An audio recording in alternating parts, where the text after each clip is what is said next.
the Olympics and the World Cup, the biggest sporting events in the world. They represent the best in humanity. After the World Cup, I would like to say that we have built a bridge between the East and the West, that we have provided a model of how legacy is utilized and how legacy can cascade on many different levels, whether it's economic, whether it's social, whether it's cultural, that we thought outside the box, that hosting major events is not limited to just the 30 days event, and actually create a benchmark of how major events benefit hosting nations. For 12-year-old Hani, football is his escape. Take the sport away from him and life would be bleak. It drives his ambition for a better life. برحلة كرة القدم كل شيء بالنسبة لي. كرة القدم كل شيء يعني كل شيء بالحياة بالنسبة لي. يعني أكون لاعب مشهور مثل هاللاعيبة اللي عم بيلعبوا هلا الكبار. We knew all along that our measure will be beyond the event. The most complex is really leaving a lasting legacy for the nation and for the region. I'm the executive director for strategy and program performance. We want to make sure that people have a framework whereby they can manage their milestones, their risks, their issues, and all of the facets of any project planning and execution. The value of the football market in the Middle East will grow by around $14 billion by 2022 if Qatar was to win the right to stage the FIFA World Cup. What's the spike on the GDP? And fair enough, the GDP usually is, within 30 days there's a spike, and then after that things kind of normalize. And a lot of economists say, well, there's no significant benefit. But the reality is, no, I think there is a benefit if you take a long-term view. And I think all major sporting events, when you host them, you have to take the long-term view about the benefits and the success of that event.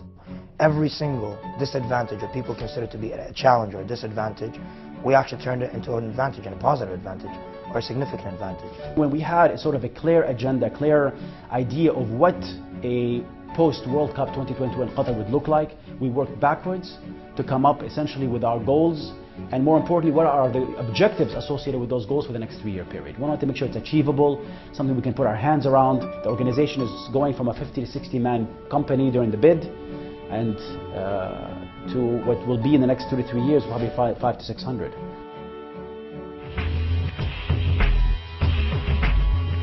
The ideal scenario, 2 or 3 years after the World Cup, would be that the World Cup was held a great success in terms of event management, operations, and so on. The experience that people had was quite significant.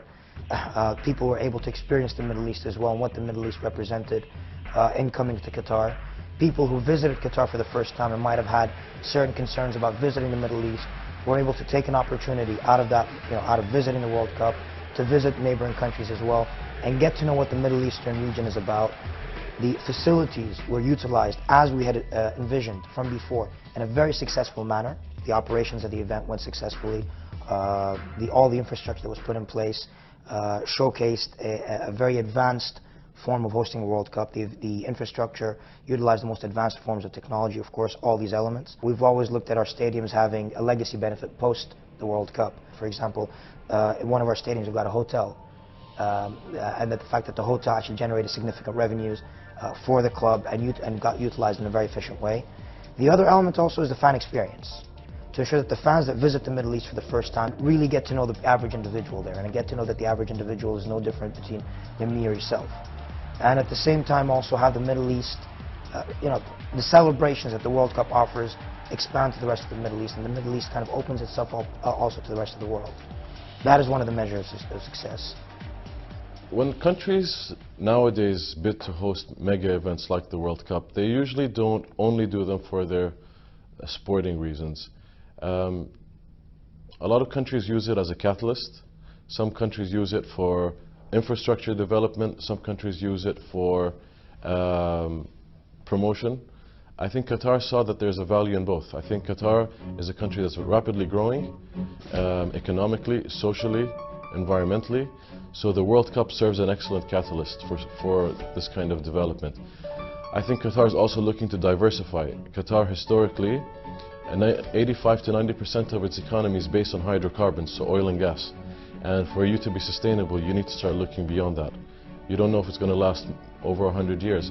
So one of the main Diversification ideas is tourism.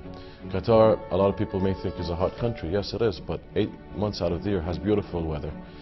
We've got sea on all 3 sides of the country. We're geographically located in the center of the earth, so there's a lot of access from different countries around the world. We're 4 hours away from 2 billion people. So I think Qatar geographically is an ideal place for you to develop your tourism industry. And I think hosting the World Cup gives you the right exposure for that. The other element, which is also very important, was the cooling technologies that we're developing. We had developed the first generation cooling technology long before we ever thought about hosting the World Cup. Open air cooling technology, you sit down and no matter how hot the weather is outside, if we crank it up, it can get very cold. And it can be a very comfortable weather as well. It can provide a comfortable environment for fans and players as well. And it's been successfully tested throughout the years. We want to take it to the second level. We proved that the cooling technology can work for stadiums. So the second level was ensuring that it can be powered through renewable technology. And the purpose of that was, one, a commitment to environmental sustainability, which the state of Qatar is very strongly committed to the extent that it's even enshrined within its constitution, a commitment to environmental sustainability. But the second element was also to potentially kickstart a renewable technology industry. And the applications for this technology go far wider than just stadiums. This means that heat is not and will not be an issue. So we wanted to utilize that and make it and potentially accelerate that commitment to creating a renewable technology industry in Qatar. We want this to be a lasting global legacy. So we successfully proved that as well through a prototype that we developed that showed that renewable technology can generate enough power to power the cooling technology required for it.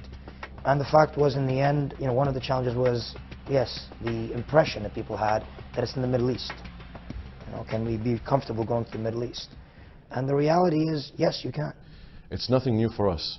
A lot of people are shocked that we have the first outdoor cooled stadium since 2008. If the temperature outside is 37, 38, 39, 40 degrees Celsius, inside it's about 19 or 20. It's shocking. And this is an open air stadium. So this will be the first carbon neutral World Cup.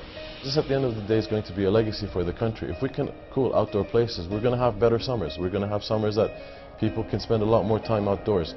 This means this is technology we can export to countries who do suffer from hot or humid climates that need this kind of solution. No, absolutely. I mean, from the very beginning, we recognized that there would be a challenge. We're a small nation with a small population hosting the major event. And we saw that challenge as actually a great opportunity. And a great opportunity in 2 ways. Getting the Middle East involved and potentially working or going a long way towards kickstarting the sporting industry within the Middle East. Japan, Brazil, and Qatar. What we looked at doing is developing, it's a project that, that's called the Center of Excellence. And the idea is from now till 2022 to go throughout the Middle East, to look at the younger generation, try to bring them on board and train them in the different skills required for event management and an event of this scale. So whether you're talking about, for example, venue management, traffic management, hospitality, so on and so forth, we'd like to bring as many people as possible from the younger generation of the Middle East, train them with ourselves, send them to FIFA, send them to UEFA, to go all over different parts of the world and get that skill trained. Now, as we get closer to 2022, we'll be highlighting the people that we believe have shown a commitment and shown the skills required for hosting a major event. So we'll be taking the portion that we need for 2022. They'll be with us. They'll be helping us in hosting the World Cup. So the idea is that you'll be finding people, as soon as you fly into Qatar, you'll be greeted by the Syrian, you'll be seen by the Egyptian, you'll be taken over by the Bahraini, you'll be seen by the Yemeni. And the idea is that the Middle East is welcoming the world on Qatari soil in the World Cup. Hopefully what that creates is, one, the necessary workforce that we have. Two, you actually retain that knowledge within this part of the world and start creating, hopefully, a world-class event management industry. From the very beginning, Qatar has believed in the Middle Eastern story, believed in the Arab world story, from the very beginning. The Middle East, yes, today is going through a significant shift and change. And I think the change is good. I believe it was I think it's one of the Chinese premiers, when asked about the French Revolution, what do you think about the French Revolution? Hundreds of years later, he answered, I think it's too early to judge, but I think we will see the results coming down the road. We have in ourselves, throughout our tradition, throughout our history, contributed to global civilization just as much as other civilizations have done. We need to regain part of that pride in ourselves, part of that confidence in ourselves in terms of our history. I think the World Cup will serve as that. International sporting federations such as FIFA or the International Olympic Committee have been criticized a lot of times for having countries spend so much money on building these facilities that don't have any use post-event. And we thought about that and we said, you know what, we don't need stadiums that are 45,000 or 60,000 spectator size. What can we do with that? And we said, you know what, we have a soccer league that's developing, it's growing, it's becoming more popular, but we still don't need such big stadiums. So what can we do? We said, okay, we commit to helping countries that need to develop their sport infrastructure. Of course, we recognize that it is unrealistic for us to have so many large stadiums once the tournament ends. So, after 2022, we will dismantle the modular elements of our stadiums and reconfigure a total of 170,000 seats to create up to 22 new stadiums in developing nations. And what we said, we will work together with FIFA to donating these additional seats to countries that want to build smaller stadiums. So that means we can create 17 10,000 seat stadiums. We'll work together with FIFA, we'll work together with the countries, and we will develop this sporting infrastructure for them.